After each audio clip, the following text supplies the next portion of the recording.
Yeah, hello everyone, and Britain's Hidden History. I'm Ross. We've got some fantastic news, except it's a little bit complicated, and looking for some feedback on what people think.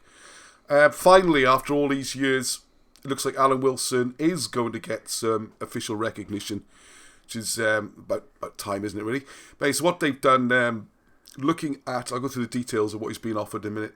You consider that they've written 9 major books about history, at least, and we've got more books coming this year. As you know, got the Hidden History one coming up very soon. And you look at what they've done over the last, it's about 1981 the first book came out, so it's almost exactly 40 years. We've gone all the way back to beginnings of time and looking at the chronology of the Middle East, putting the Egyptian pharaohs in order, finding the biblical characters in hieroglyphs and putting them back. When he sorted out this chronology, then correcting the Trojan War, bringing that forward 500 years to its proper date. So, and then working out who the characters of the Trojan War are, where they came from, where they went to afterwards, where they're buried. I mean, all this phenomenal stuff before we even get to the British history, which is actually what they're being recognised for. Because then you got the migrations into Britain, the early ones, sort of second millennium BC, then you got 500 BC, and then you got the writings. And don't forget, they're not making this up. They're not pulling out of nowhere. It's all from the ancient British records. These are the things that were taught as history up until, some of it, up until the 1920s. So before it all got pushed into the myths and legends category and deleted. So, of course, when you get then how Christianity started in Britain rather than Rome, which is another controversial area, and then you got this myth of Roman domination for 400 years have exploded. And, of course, it goes on then to Arthurian history and the myth of the Anglo-Saxon invasion and what's happened to all the British history. So the way it's worked is they Wilson and Blackett tried for years and years and years to go in at the top level. They wrote to professors. They tried to engage, and that was getting nowhere. So what does happen, which is a big surprise, is it seems a lot of the students have been reading the work, and as they're going up into university, they're asking questions. They're asking difficult questions. What's this stuff they're writing? It's all reference. It's followed up. It's logical. I know you don't like them as people, and it's easy to attack them, but can we actually look at the history? And amazingly, it's starting to make some progress. It's some sort of protest, I guess.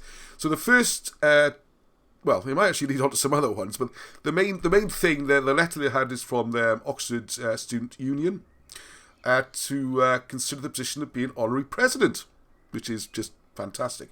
Now, I remember back in my LSE days, way back, and we had honorary president's a strange one because it's chosen by the Students' Union, and it's done usually, in LSE, I think it's a similar process in Oxford. You do it by vote of the students.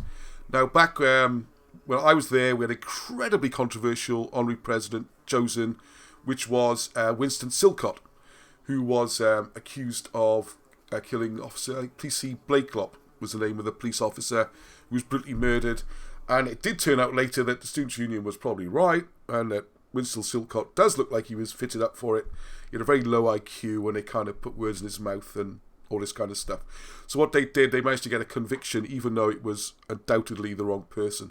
And I lived near there for a while, up near Broadwater Farm and that. So I remember all this quite well. I was right in the middle of the controversy with the Students' Union. We had all the national media were there, TV cameras, for this big debate about whether or not he should be. Well, nothing that dramatic has happened with Alan Wilson. It seems to have gone through very quietly, probably because of the COVID and all that. There's not many people around for big debates in the Oxford University. But it sounds fantastic, right? It would be great. There might even be an opportunity to speak to the Oxford University Union, which is like one of the great honours. And even though Alan Wilson's almost 90, and by the time restrictions and everything's sorted out, he'd still be there. He'd have them in his hands. It'd be brilliant. I know he would rise to the occasion, and he would talk for, as long as they let him, an hour or two, no problem. So my view is we should go with it. I say we, I'm being a bit grand here. It's up to Alan to decide. But Tony rang me a couple of days ago to let me know this letter had come through. What do you think we should do? How can we get there? Blah, blah, blah. And let's go for it. I would say it's all good publicity. But then is the concern, is this some sort of trap? Because he is, at the end of the day, he is an old man. He's one of the great minds of our generation. Brilliant brain.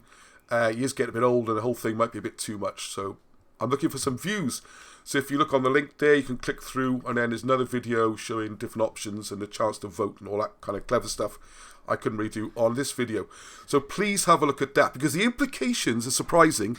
Because one thing that can happen then is, if with this amount of pressure, and it's bound to be publicity, I'm sure it'll be in the paper soon enough, then you have the lecturers, the tutors, professors having to acknowledge the work, and a petition has been started for Alan Wilson to receive an honorary doctorate from Oxford University for contributions to history, which would just be brilliant. You know, I should give a professorship in my view. So is it hypocritical to accept these things? Is it a trap? Do we go for it? What do you think? So please go on the link there and just register your opinions, and rather put on this video, on the other one's the best, and then we can have a vote and all that kind of thing, and I'll report back then, let people know what they think. So looking forward to hearing your views on this, and maybe it'll be Dr. Wilson at some point. Wouldn't that be fantastic? So till the next time, thanks for watching. Hello.